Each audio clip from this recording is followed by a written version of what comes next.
John Law's little scheme was he set up a bank which would lend you all the money you wanted to buy shares in a company that he happened to own. The company was called the Mississippi Company. And you had this, because all this borrowed money, free money, shares in the Mississippi Company went up and up, quadrupled, whatever, I think more, maybe even up 10 times. And the company became so rich on all the rights issues that it bought all of France's government debt. And this is probably the first recorded incident of quantitative easing. John Law set up the French Banque Nationale that lent a lot of money to an entity that bought all of France's government debt, funded their budget deficit, and they all got to eat cake. The problem is the process caused France's money supply to treble and the price of food to quadruple, and there was a revolution shortly afterwards, and John Law ended up fleeing France, hid in the back of a carriage dressed as a woman, and died penniless, having previously been the world's richest man.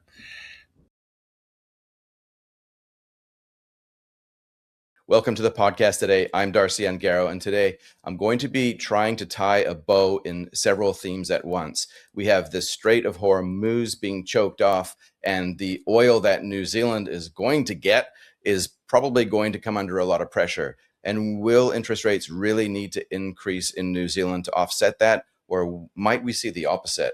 We're also going to be jumping into that whole private credit crisis that seems to be unfolding in the United States, especially right now. How is this connected to AI-themed investments? And what will governments need to do if they need to spend more on defense and balance the books when they can't really ask for much more from an economy struggling to pay the taxes that they are in the West right now? So if you haven't heard of Andrew Hunt before, check him out on hunteconomics.com. With this one in particular, if there's anything that you want to add in terms of your perspective, love to read these comments. So check a comment below. Let's get started. All right. Welcome to the podcast today, Andrew Hunt. How are you? I'm great, thanks. Looking out at a beautiful New Zealand, which is always good for the spirits, particularly at times like these. Yeah, and you're a man that's living internationally. So I hear that you've got a place in Guernsey. You're Northern Hemisphere base, but you have a bit of a base down here in New Zealand because of your previous life, kind of working different parts of Asia.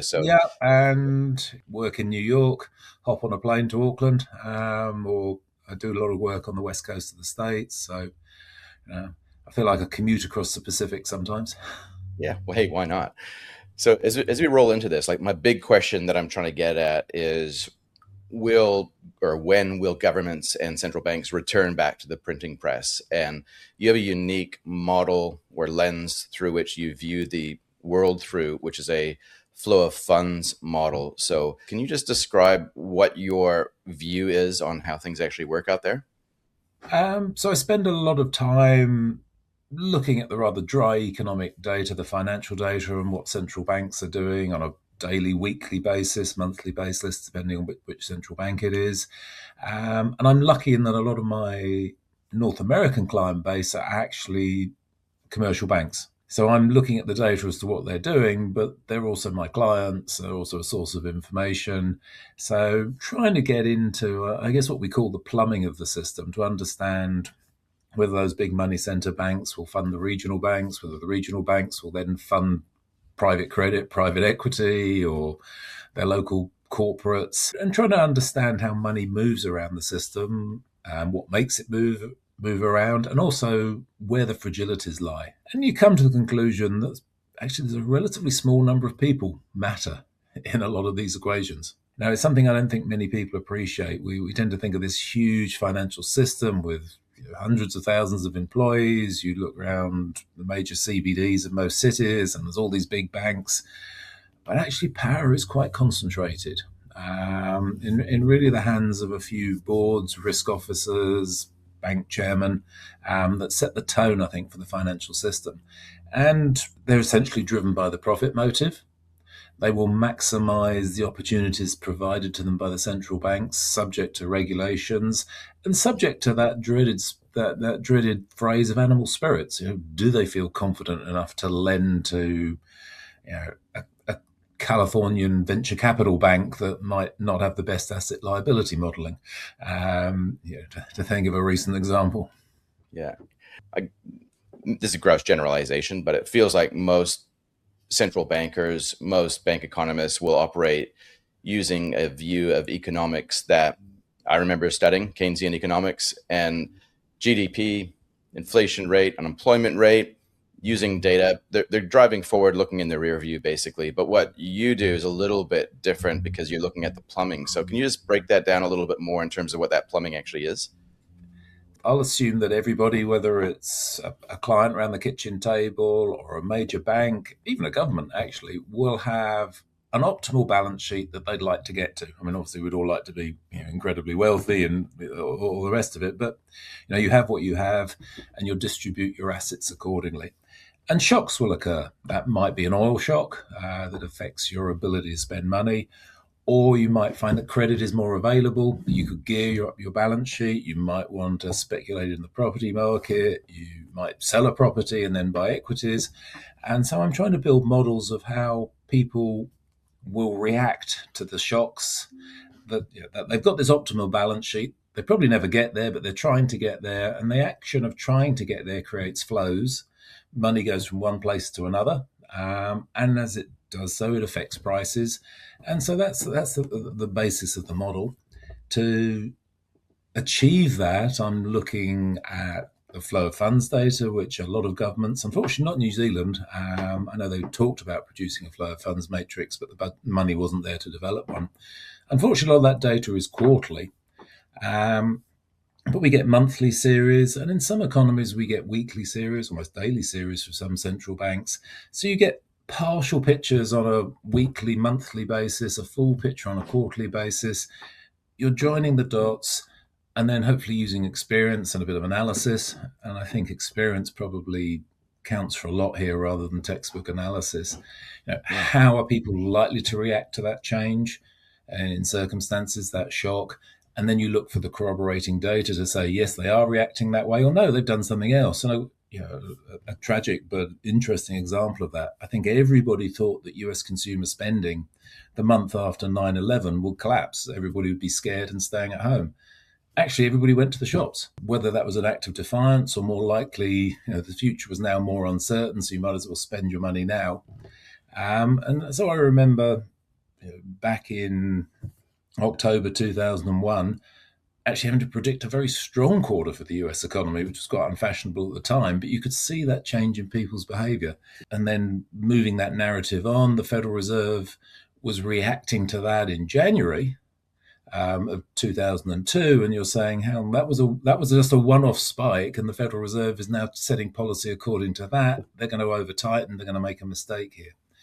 And then, yes, you saw the Federal Reserve taking out liquidity. So it's trying to form a view of what people will do, which is why I think economics is much more of an art than a science, and then get to the more objective data to test that hypothesis. So that's very much what I've been trying to do these last 30 odd years.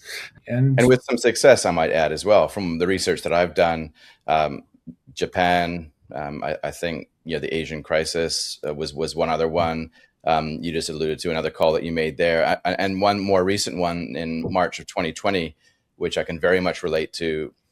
You called it right in terms of predicting what would happen in the equity markets after the March of 2020 kind of shut down around the world due to the pandemic. Just deceptively simple, I suppose. If people had 20-25% more money in their balance sheets, their cash weighting was way higher than it was on average. For a while, they'd be nervous from the pandemic, but ultimately, the pandemic was going to ease. Supply would come, the global economy would come back online. And if you were carrying that much cash, you'd start deploying it, whether it was into property or into equities. You weren't going to deploy it into bonds because bond yields were too low. And I do kick myself here. I should have thought more about private equity and private credit in those days, that they would attract the lion's share of that displaced money. I mean, we tend to think of the pandemic creating a load of government debt. But the bottom line actually is central banks bought so much debt that the outstanding quantity of government debt in the developed world actually came down by more than $1 trillion. The government's issued a lot, but central banks and commercial banks bought even more. And that left a hole for like the university endowments and other big investors. So they couldn't rely on treasuries anymore. They had to go looking for something else. And that was the foundations for the boom in private credit. Let's talk though about the major news event now. What's happening in the Middle East? The choke point, Strait of Hormuz, 21-mile or so wide thing choked off, 20% oil at risk or more. So if anyone's going to get choked off from the supply of oil, it's probably going to be New Zealand. And we're starting to kind of feel that fear, I guess you could say, seep through into households. I'm seeing it in terms of inbound inquiry dropping off a cliff, which is usually a telltale sign that sentiment has been hit right away. And then usually it recovers afterwards. But it'll be interesting just to see how this flows through the actual news, and then how the actual impact flows through. So how does your model account for something like supply constraints when it comes to energy like this? The easy part, the inflation rate is going up. Now, whether New Zealand's inflation rate goes to 5% or 7% will depend on what happens in the Straits of Hormuz in the next few weeks. I think it might be towards the top end of that band. Is that inflation or is that a tax? Because ultimately, the money that a New Zealand household or business is now going to have to cough up to buy fuel. That's assuming we can find diesel, and I'm quite concerned. I've just bought a diesel vehicle down here, and I'm not sure in 3 or 4 weeks whether I'll be filling that up. But no, it is a transfer of your income to an oil producer. That is deflationary for growth. And this creates a conundrum for central banks. Do you follow what the Reserve Bank of Australia has done and say, well, inflation's going up, we've therefore got to tighten? And I think Australia, that probably was the right decision, because Australia had a bias to inflation anyway. For New Zealand, it's more difficult. If we think back, I guess it would have been Donald Brash in those days, the first Gulf War, oil price spikes, the Reserve Bank of New Zealand raises rates because inflation's gone up, the economy falls over, and they end up cutting interest rates a lot, because the deflationary effect of paying more money to oil companies, oil producers, ultimately outweighed any inflationary effect. And I think a lot, therefore, depends on where your economy is at the time. In Australia, you've got this 2% population growth. There's a definite inflation potential there. I understand the RBA. I wasn't a big believer that the New Zealand economy had started a sustainable recovery. We had certainly had a good third quarter. Yeah. There were a lot of capital inflows that quarter, but private credit found its way into New Zealand. There were a couple of big foreign direct investments, I think primarily into property, that acted as a stimulus. The export data was pretty good. Terms of trade were strong. There were a lot of things that came together, and the third quarter was good. Fourth quarter looks to have been pretty soggy. The first quarter was already looking quite disappointing before you had the uncertainty and this income transfer effect of higher oil prices. So I think if I was the RBNZ, I'd be very cautious about following the RBA. If I was a New Zealand household, then certainly you've got to think about energy security. I think it is going to make New Zealand's recovery, if indeed there was one, stutter, probably fail. I think nominal GDP growth here will probably only be 4 or 5%. So that's basically saying the economy is not going to grow, might even have a recession in response to this. Is that appropriate for the RBNZ? Is it therefore appropriate for the RBNZ to be raising interest rates? Well, I think they've got to do something, because all these central banks are scarred by ignoring inflation in 21, 22. So they've got to kind of beat their chests and show that they're tough on inflation. But I think ultimately the RBNZ won't raise rates by as much as the market's predicting at the moment. That's probably a negative for the New Zealand dollar, certainly against the Aussie. And then you start thinking about the effect, well, if the Aussie is strong and the Kiwi's weak, does that mean more people leave New Zealand to Australia? That's more inflation for Australia. It's a bit more deflation for New Zealand. So I think these two antipodean economies are really going to diverge quite a lot as a result of this over the next year. And it does feel like, again, from where I sit, it does kind of feel confusing a little bit just to understand what actually makes up inflation, because we know that when the Reserve Bank of New Zealand increases the official cash rate as a household, we know that something has got more expensive. We don't differentiate the fact that it's our mortgage payment or our fuel bill. We just know that we have less money to spend elsewhere. And so from a household perspective, we spend less. So if oil goes up, fuel costs go up, then I would just assume that we're going to be spending less in other areas, which in and of itself kind of cancels out that inflation. Where's my thinking gone wrong there, though? I don't think it is wrong at all. And I think in 2021, in so many ways, proved the folly, in a way, of inflation targeting. I'm be careful what I say here, given the RBNZ kind of pioneered this thing. Yeah, Central banks need an anchor. They need something to be targeting. But it never really made much sense to me in New Zealand to do a headline or consumer price inflation target when 50% of the goods sold in New Zealand are produced abroad. exactly. You know, half of what you're targeting is determined by somebody in, the price of oil leaving a refinery in South Korea or a Yeah, television set leaving China. yeah, And then you've got the added complication of the exchange rate, that it should have been a domestic target.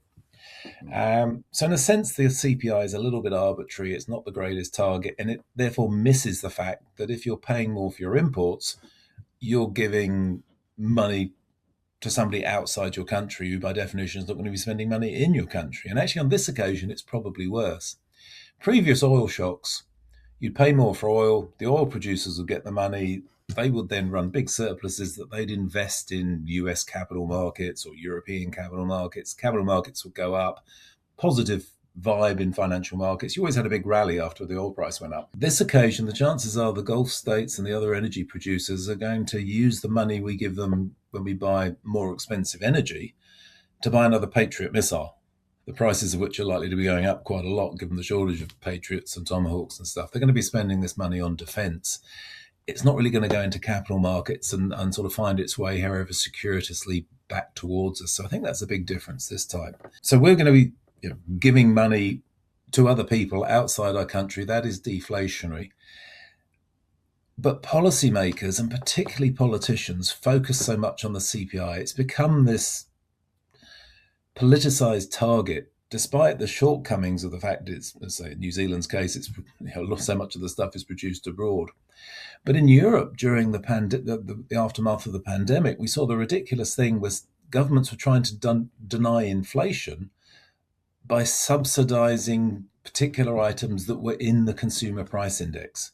So they weren't dealing with the fact that inflation was going up.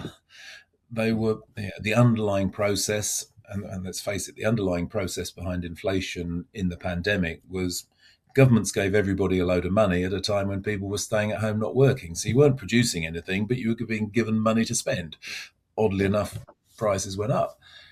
yeah, Rather than admit that simple logic, you had the French government, the British government to an extent, either mandating that prices couldn't rise or subsidies, interfering with it because they were trying to hit what was essentially a cosmetic inflation target. And I really hope that on this occasion with the Gulf War, with this conflict in the Gulf, we actually think about this. Yeah, the CPI is just a measuring stick, and it's pretty arbitrary. I mean, who buys a third of a car and half a television a year, which is what the CPI is implying? We probably need to think about what are the underlying processes. And in Australia, the process is population growth, pressure on infrastructure, need to spend a lot of money on infrastructure and healthcare, expanding budget deficit. They've got a bit of a credit cycle as well. So there's lots of things going on in Australia. I just hope that New Zealand's looks at it's very different circumstances. It's transferring a lot of income. It doesn't have population growth that's anywhere near as rapid. There is a big infrastructure spend that's necessary, but it's not occurring that mm, quickly. yeah, But most of all, this is an economy that's going to have, I think, quite a big terms of trade shock. Yes, there's yeah, a stimulus from the Frontiera payout. I'd be surprised if a lot of that wasn't used by farmers to repay debt rather than actually spent. So there's a little bit of a deleveraging cycle as well, which is a headwind to growth. And I hope that the new look RBNZ, which it needed a new look, looks at these underlying processes rather than being a slave to this rather arbitrary, very cosmetic CPI thing that politicians like. yeah. But it doesn't actually tell you very much. Yeah, I'll be really blunt. I really think that the official cash rate in New Zealand will come down this year. And I think that the oil shock will be the excuse that the Reserve Bank needed. I don't know whether or not anybody is on my team with that call. Kind of feels like there isn't. But because it just feels like we can't really control the price of oil. Like we can't deal with that with our higher interest rate or lower interest rate. It doesn't make any sense. That's an external cost, like you say. Because I just kind of feel like our economy is weak. And with this extra hit coming in, there's really no option because it feels like the government doesn't want to really be flexible on the tax. They want to be quite prudent in an election year. And it kind of feels like the only real pressure relief valve is to lean on that monetary lever. Um, where am I going wrong, though, with I that? think the currency will take some of the pressure, and clearly not giving individual investment advice here, but I think there will be a moment to buy Kiwi bills. Yeah. It's probably not in the next few weeks.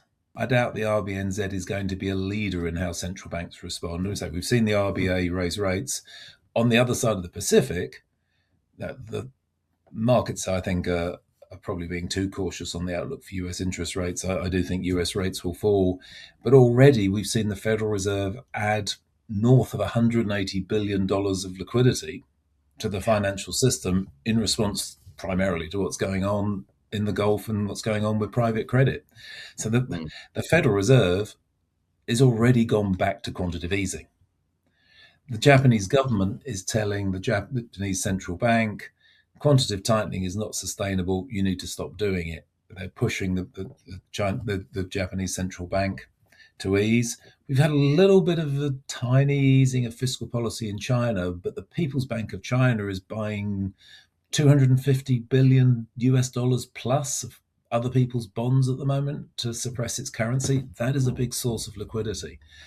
Right. In Europe, the European Central Bank is doing a little bit of quantitative tightening, but it's also lending money to commercial banks and keeping short term rates low. So the commercial banks are buying a load of bonds, what we call Right. riding the yield curve, which also creates liquidity. And the Bank of England might be selling bonds from its asset purchase facility, quantitative tightening, but it's just done nearly £200 billion of repo lending to financial institutions so that they could buy bonds, which is Right. just QE one step removed. So Yeah. the central banks are bifurcating, I think, into some are tightening, RBA, which probably continues, but the bulk of them might be talking hawkish, but when you look at what they're actually doing, they've been adding an awful lot of liquidity. And I think the RBNZ would be wise to sort of sit in the middle of those two and say, you know, let's see which way this economy breaks. We think it'll break towards being weaker. What does the Fed do? What does the Bank of Canada do? Does the Bank of Japan relent? Does China continue intervening? And that actually is I would say the elephant, but I guess it's a giant panda in the room. The Yeah. biggest source of global liquidity growth at the moment is the Chinese central bank's foreign exchange intervention. China is, I think, responding to what's going on in the Gulf by keeping its currency stable. They've got that big current account surplus. That means the central bank has to keep going out into global markets and buying things to suppress the Chinese currency. And that's creating a lot of liquidity. Right. All through all sorts of circuitous routes. I mean, they use entities in the Cayman Islands to hide some of what they're doing. But you can actually see this stuff if you follow the money. If China continues to do that, global liquidity remains reasonably buoyant. The Kiwis possibly a little bit weak in that environment, but the overwhelming direction of interest rates is probably supportive of the RBNZ not doing very much. If, for whatever reason, politics or to insulate themselves from higher oil prices, China decides to revalue their currency and stop intervening, taking $250 billion a month out of global liquidity growth would be a big event. I think we'd see higher yields globally. RBNZ would probably then get swept up into that. Right. So we're very much at the whim of these much larger global forces, and we can't really say that our central bank in New Zealand has a lot of agency then. It is a small open economy Yeah. with a tendency not to intervene in the currency markets and to accept the terms of trade, accept the currency moves, accept the global level of interest rates. And this is another theme. People have been looking at the rise in Japanese yields and thinking that could be bad news for places like this. Actually, it's because Japan is now a net borrower from global bond markets. Japan is having to pay a global yield, not setting it. So even Japan, 120 odd million people, really is becoming more and more sensitive to global bond market trends. New Zealand, much smaller, very open economy. yeah, it is in that sense something of you know, a price taker Yeah. in goods markets, in capital markets. Yeah. And with that in mind, and particularly with this income transfer because of higher energy prices and potential supply side disruption, which will impact economic growth and will cause a degree of financial stress. Some companies that can't get energy won't therefore be able to earn money. They may have debts that farmers get the Fonterra payout, but they're going to be paying more for their fertilizer. You're going to see some financial stresses in here. Yeah. I think if I was the RBNZ, I would stall for as long as I could while maintaining credibility. New Zealand isn't blessed with the most comprehensive lot of economic data. As a statistician, part of me despairs there's no flow of funds data, and the data is quite slow to turn up, and the data sets aren't that big. But at least this is an economy where the RBNZ can get out on the road Right. and ask people what's going on. Yeah. Yeah, that's actually not a bad idea, to be honest. And something that I've been watching in the last few weeks is this private credit crisis that seems to be developing in the U.S. Um, Blue Owl Capital is one of the names that I've kind of dug into recently. Can you just, for our audience, break down what's happening in the private credit markets and what that actually means for the overall financial plumbing? The origins of the private credit boom are really twofold. It started as an asset class because commercial banks, after the global financial crisis, were heavily regulated, and lending to people in the real economy became a bit of a pain in the posterior.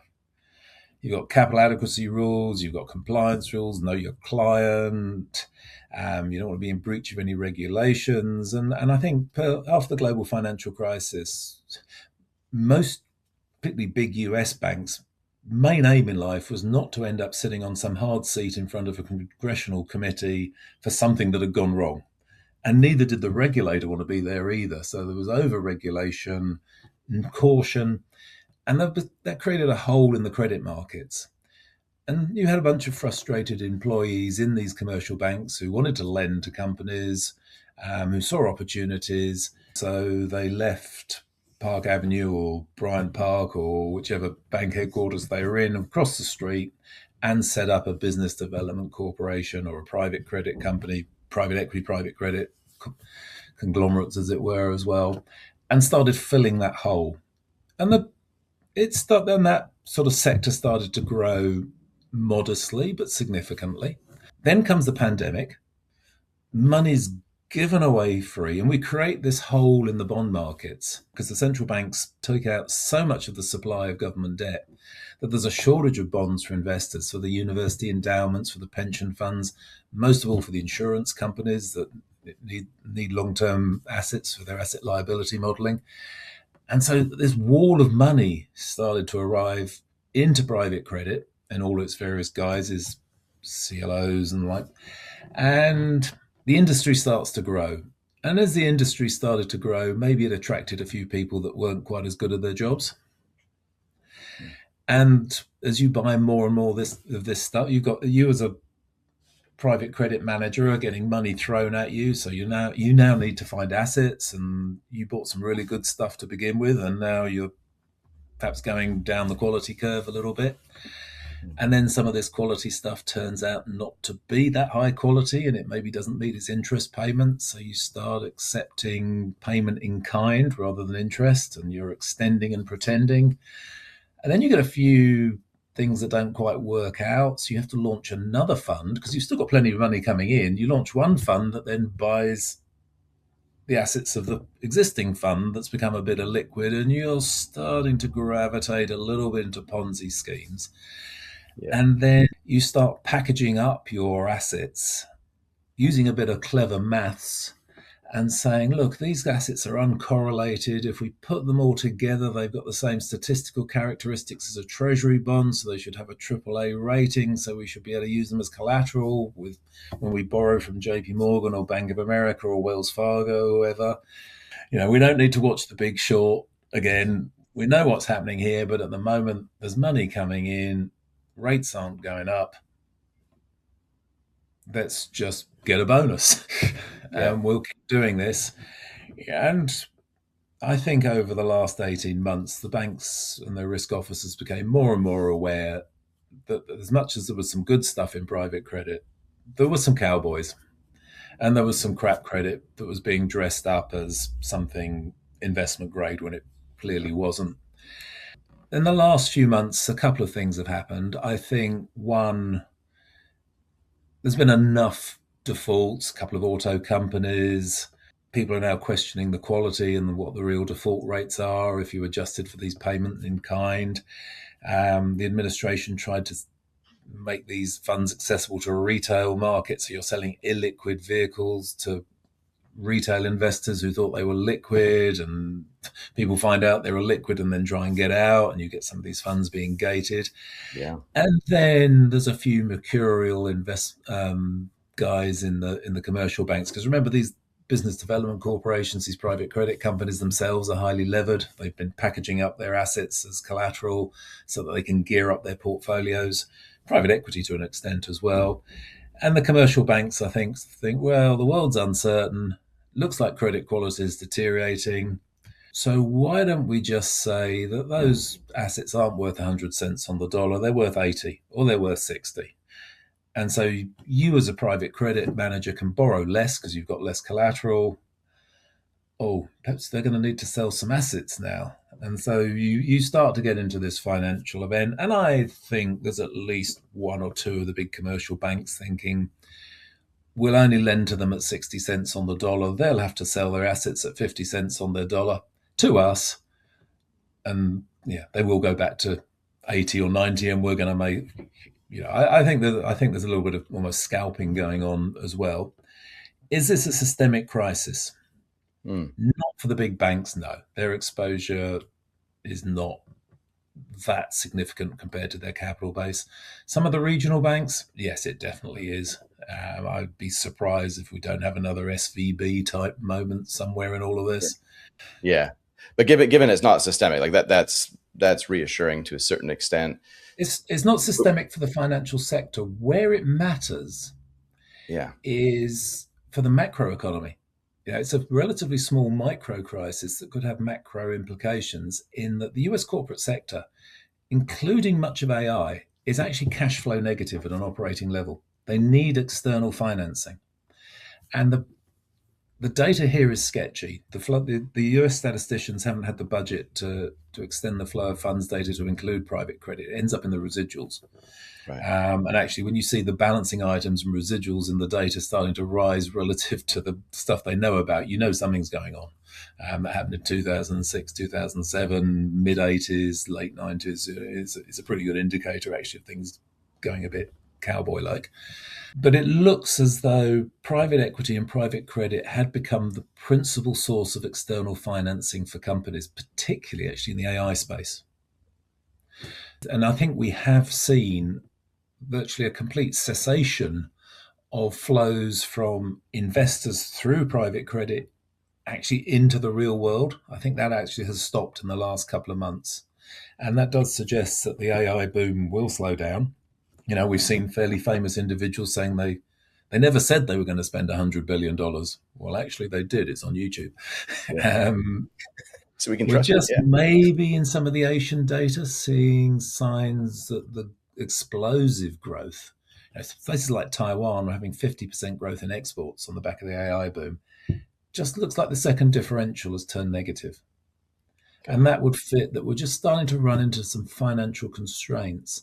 So I think the private credit debacle, and it's not all rubbish. There's some good stuff and some good people at the beginning of this process. It just, like all manias, attracted some of the wrong sorts, and people bought some of the wrong things at the wrong prices. Yeah. But I think it will appear in the macro data, in that if we look at US growth last year, and if you take out AI, the economy didn't grow. Sub 1% growth, which in per capita terms is essentially nothing. Consumption wasn't great. Investment outside AI was down. Housing investment was down. If you take out the AI bit, then the US goes very close to stall speed. Near term, we've got the proceeds of the big bill. We've got some fiscal easing. There's some tax rebates coming through, tax checks arriving in the post. But as you get into the second quarter, particularly with the effect of higher oil prices, and for 60, 70% of the US population, that will bring their real incomes down, so they'll be less likely to spend. I think, the US will be at close to stall speed. That allows the Federal Reserve to cut interest rates. And I'm sure Mr. Walsh will be wanting to do that anyway. So the private credit thing matters there Mm, rather than, I think, to the financial sector. Probably okay. matters to the universities and the pension funds and the insurance companies. Even down in New Zealand, if the insurance companies lose some money in private credit, we know what happens to premium. We've seen a lot of that following COVID, a lot of premium inflation with the extra added boost of natural disasters on the fire and general side, huge premium inflation. So, yeah, if they're not making money from, I guess, debt instruments, then and they've Yeah, had to move that'll be themselves further reflected in out. the premium. Actually, a little Yeah. slightly personal story here. I got my car and house insurance through from my broker down here who put the premium up and said, because this is inflation in New Zealand, the premium's gone up. To which I responded, no, you are the cause of the inflation in New Zealand. You have it the wrong way around. There's a lot of truth in that. I was thinking it would be more from the financial system side, but what you're saying is that the conduit might actually be more on the AI side, Yeah, which I is where think a lot of so. the And just, growth. and not just AI companies or others. The US corporate sector is almost as cash flow negative as it was back in '99 at the height of the tech bubble. Obviously, there's a parallel there. And when the Federal Reserve started tightening in 2000, the first place you saw it was in the corporate bond markets. The issuance dried up in the corporate bond markets. Those cash flow negative companies couldn't fund their deficits, had to adopt austerity. So they fired some people, they did less capital spending. And that was the beginning of the unwind of the NASDAQ bubble. So there's parallels there that we should be aware of. Okay.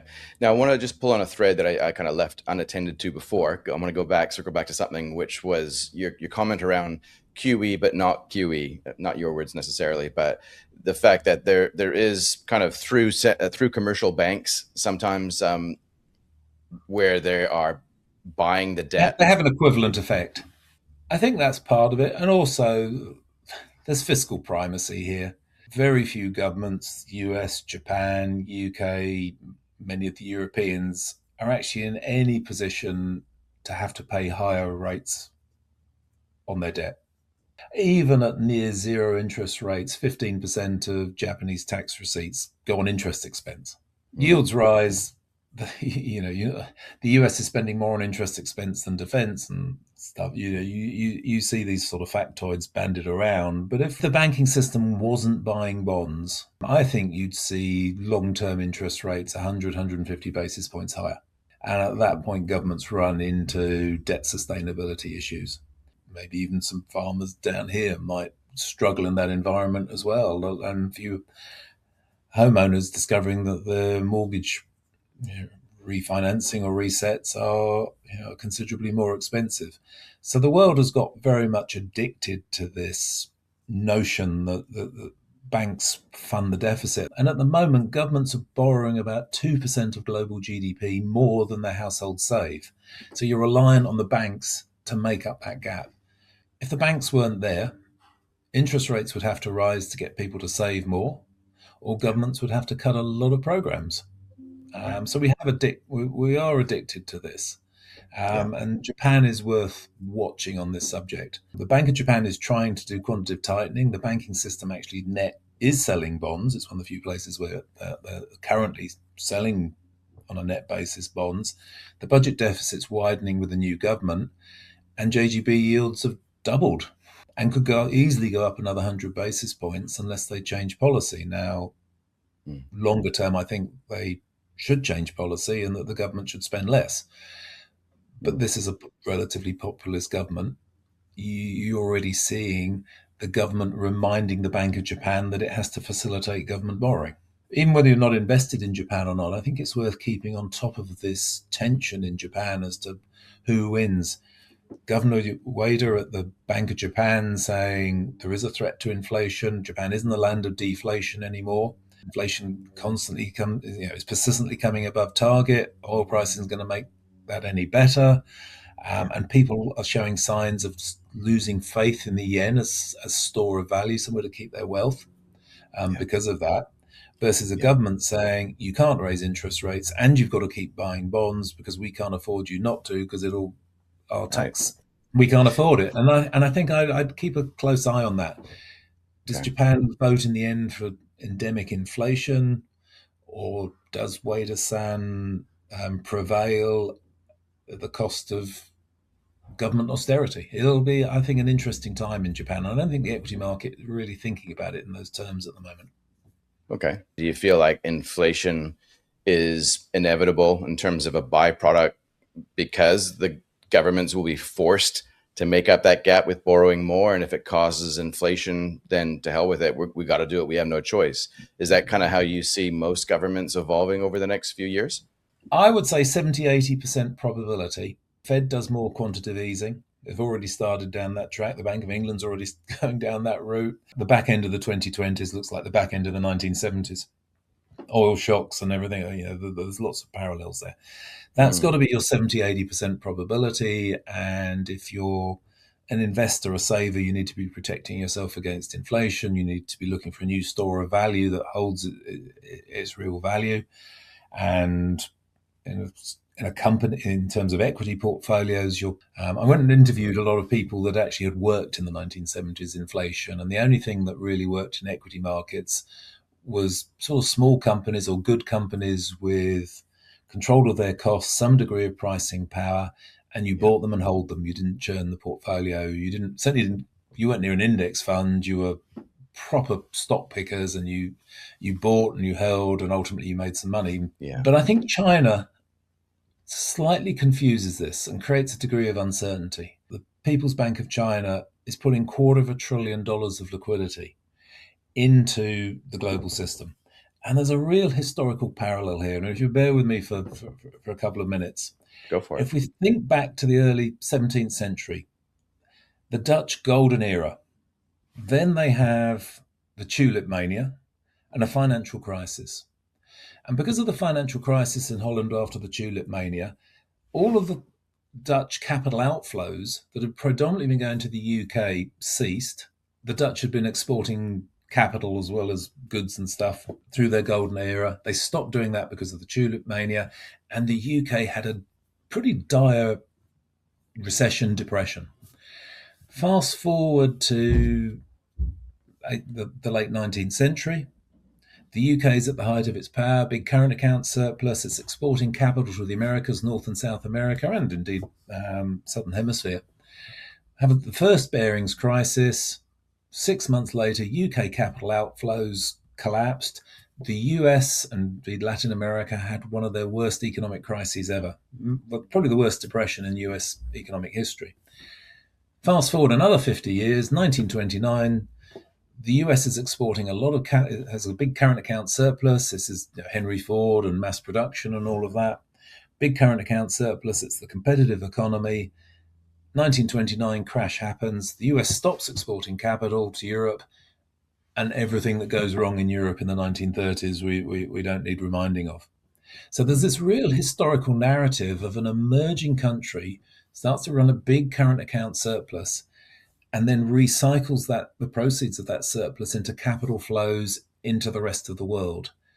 And then if Mm, something goes wrong in the surplus country, so if China's property market woes or politics lead China to cut off the capital outflows, then you tend to get a worse recession or something even worse than that in the world that's become dependent on those capital flows. And it's the US and to an extent parts of Europe that have become dependent on capital outflows from China. US exceptionalism over the last few years has been all about the US being able to borrow cheaply to fund a budget deficit, to fund a current account deficit, to fund low household savings. Take those capital flows away, the US has to have a pretty nasty recession that would be deflationary. yeah. So, at a very top down level, and again, certainly not personalized investment advice, I think inflation is the more likely outcome, Yeah. but we need to be acutely aware of what is happening in China's capital account, what's Great happening to point. China's Mm, currency. Mm. China's currency starts appreciating rapidly and it looks like China's capital outflows have ceased, then maybe deflation is the bigger threat. Mm. And we saw that in Japan. The yen appreciated in 94, 95, tipped Japan into deflation and caused the Asian financial crisis. That was a sort of micro version of it. And of course, that affected New Zealand. We could see it on a bigger scale because obviously China now is much bigger than Japan was then. So I would say, you know, the die is not cast on whether it's inflation or deflation. It's more Mm. likely inflation given the political forces involved, but it's a non zero probability that there's kind Mm. of a global credit crunch that is deflationary. Throw in the mix stable coins that being issued that have to be backed by U.S. Treasury. Is that one of the? I'm struggling to think of a metaphor here of a drug addict who is a methadone program, right? So is it kind of like a methadone program for the heroin addict who is stuck on this cheap capital coming in? Is there a way that the U.S. can reinvent that Treasury demand through the issuance of stablecoins? In 1720, give or take, a Scotsman who was wanted for murder fled to France and somehow became the finance minister and invented paper money, a gentleman by the name of John Law. And France was bust at that point. The French state was bust. But John Law's little scheme was he set up a bank which would lend you all the money you wanted to buy shares in a company that he happened to own. The company was called the Mississippi Company. And you had this, because all this borrowed money, free money, shares in the Mississippi Company went up and up, quadrupled, whatever, I think more, maybe even up 10 times. And the company became so rich on all the rights issues that it bought all of France's government debt. And this is probably the first recorded incident of quantitative easing. John Law set up the French Banque Nationale that lent a lot of money to an entity that bought all of France's government debt, funded their budget deficit, and they all got to eat cake. The problem is the process caused France's money supply to treble and the price of food to quadruple, and there was a revolution shortly afterwards, and John Law ended up fleeing France, hid in the back of a carriage dressed as a woman, and died penniless, having previously been the world's richest man. May see a few parallels in stablecoin here in wanting the SEC to allow people to gear into stablecoins. You're creating money that goes into stablecoins that then buys treasuries to help fund the deficit. Now, I wrote about this about 18 months ago, probably 16 months ago, and people thought I was mad and this was a bit indulgent. A couple of months later, Scott Bessent, the US finance minister, is basically resurrecting John Law. It hasn't worked. The flows into stable coins haven't been material enough to fund the deficit. And I think there's a partly because press stuff around stable coins hasn't been that supportive, so haven't gone truly retail. But I think the more fundamental flaw is that stable coins are probably only a step in the evolution of a digital or tokenized store of value.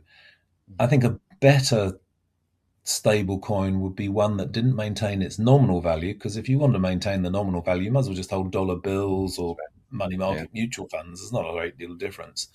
Yeah. Maybe what we need is something closer to what the 20th century economist John Maynard Keynes was proposing. He called it Bancor. Mm. I think I might try and copyright the name Stable Core. That you take Keynes's idea of a commodity, other things backed entity, and then you tokenize it on a stable coin type platform. You Mm. could create an interesting store of value for not just high net worth individuals, but you know, Mm. everybody. We could call that, we could call it the BRICS coin, perhaps. Maybe not. I mean, I think there's a curse of the BRICS. I happen to actually have been at the dinner where the whole BRICS concept, just as a coincidence, the whole BRICS concept came into life in that an economist at a big investment bank was bored just carrying one country, but they didn't want him to resign. So they said, well, tell you what, do the world's biggest countries. We'll call it BRICS. And it really was, it really was That's, that. Anyway, I digress. But I think that if we are in an inflationary world, people will need to find a new store of value. The store of value in the 70s was the Swiss franc, the Deutschmark, and the yen. It won't be the yen this time. Swiss franc's already expensive. People like gold, but it's volatile. Deutschmark doesn't exist anymore. The Icelandic krona looks quite attractive as a hard currency, but it's a it makes New Zealand look a big economy, so that's not going to work. So I think we will be searching for a store of value in an inflation world, and I think that the digital universe, you know, offers a platform, but I Interesting. don't think it's that digital assets that aren't backed by anything or are backed by something that already is potentially flawed aren't the solution. I think we need to find a better solution to that. Something that's Um, more finite and scarce, perhaps. or it's a token on something that is finite or that is well run. I mean, to go back to what I mentioned, in an inflationary world, you're looking for good companies with pricing power, cost control, and you buy and you hold them. If you can find the next hard currency, and a hard currency is going to be a country where you've got productivity growth, fiscal control, fiscal rules, and stable monetary conditions where the central bank's not raising and lowering interest rates according to which way the wind's blowing today. Mm. And companies can therefore do some long-term planning, some long-term investment. What we need to do is, can we incorporate those in some sort of digital platform? That's something that I personally are working on. Mm. Haven't got to the end of that, but you never know. That's good. Yeah, sometimes not having the answer is the answer, I think. Let's just go back on another thread that we left unattended to, which was, well, no, we didn't. You actually addressed this pretty well, I think, in terms of what investors might want to consider, without it being financial advice, of course. Investing in companies that have genuine pricing power, I think, was your main answer there. What about things like gold? Because gold is that finite resource, and we've seen the price of gold like rise significantly over the past few years, especially for a whole range of reasons. Do you see more family offices? Do you see your larger corporate clients kind of moving towards that? I think it has a role as a diversifier. It is finite, and alternatives in general, whether they're gold, precious metals, probably not diamonds now. I think their days probably past. Fine art, classic Yeah, cars, all of these things, Bitcoin, all these things have a place in the portfolio. There's a demand for them that goes up and down. There's some sort of notion of a finite supply. So yeah, yes, you can utilize these things, but I don't think they're a magic answer. I kind of work on the principle there's a weighting in a portfolio for these alternatives. You certainly wouldn't put all your eggs in that particular basket. I know of two bank analysts who have very substantial holdings of physical gold, and they're very good analysts, and you've got to think they know something. One of them has actually buried his gold in a field in Ireland. He tells me. He hasn't told me where the field is, though.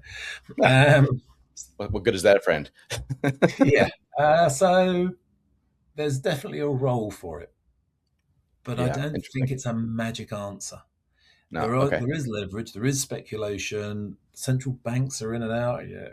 As the gold price fell, the UK government sold all its gold reserves and really depressed the price in one of the worst portfolio decisions in history. And then, as I Yeah, mentioned, the BBOC being rather clumsy in the gold market, creating instability. And I don't think retail investors really want to be on the receiving end of that sort of volatility that they can't see coming. yeah, yeah. There's a place for it, but Okay. it's limited. Okay. No, interesting.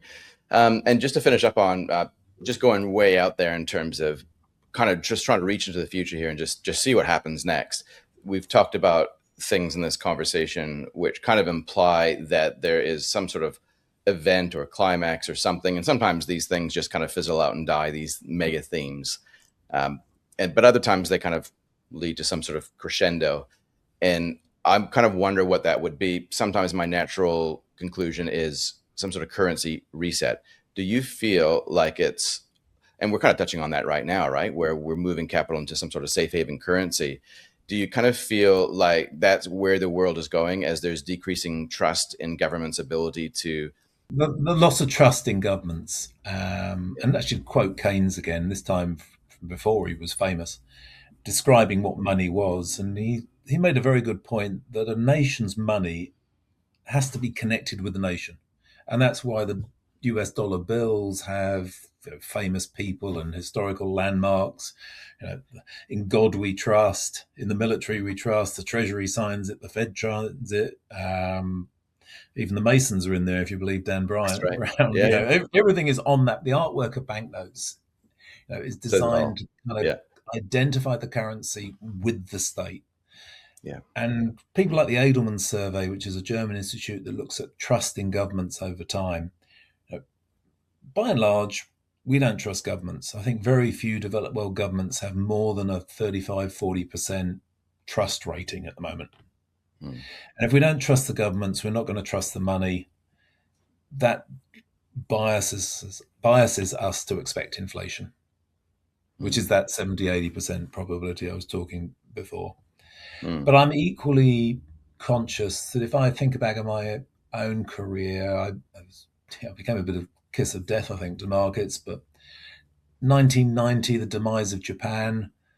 Yes, the Bank of Japan raised interest rates, but they've been raising interest rates for months before the market peaked. What actually caused the problem was the Bank of Japan raised deposit rates above lending rates. It was technical.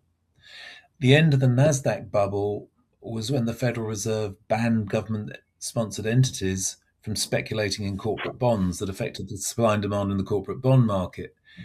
The global financial crisis was all about the matrix algebra breaking down in mortgage derivatives. The Asian financial crisis, the catalyst was a demise of the carry trade from the dollar into Asian currencies. Usually it's something technical down in the weeds Right. that acts as a catalyst to change these things. And you need a bit of luck to see those. I mean, I always worked on that. I think it was Gary Player that said more I practice, the luckier I am. So that's why I travel a lot and try and get into the weeds. Yeah. But these big regime changes, you can see them coming, but they often take longer to actually unfold than you anticipate. And then it's Yeah. a really quite technical event. Goldman Sachs's compliance department finally admitting that the matrix algebra in mortgage derivatives was a load of rubbish was the beginning of the global financial crisis.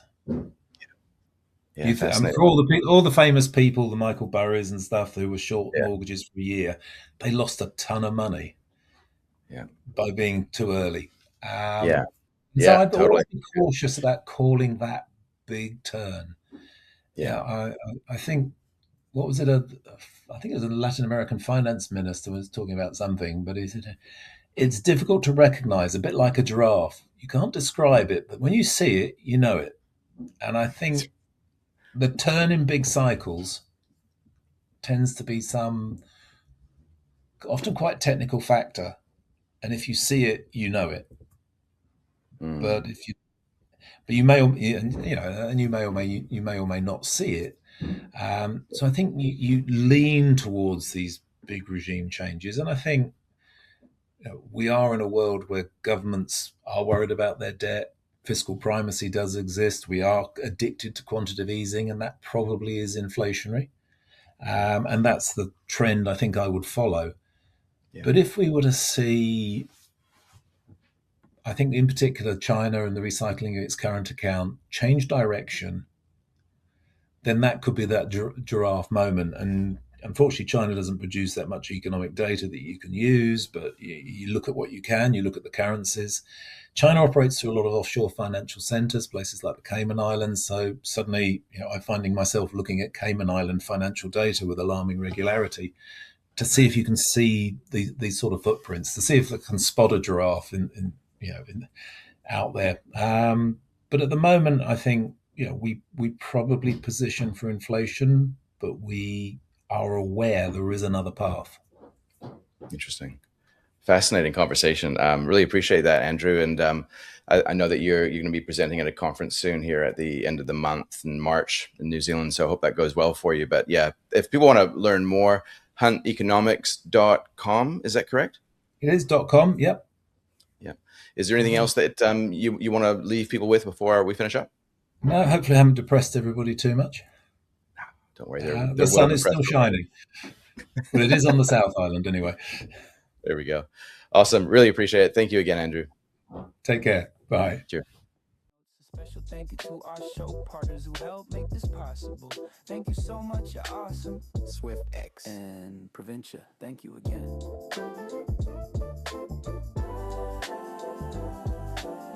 Want to connect on social media? You can find me on X and you can find me on LinkedIn. Remember, some investment strategies or ideas can make you obscenely wealthy or wipe you out completely. It's hard to know from this and what's best for your world.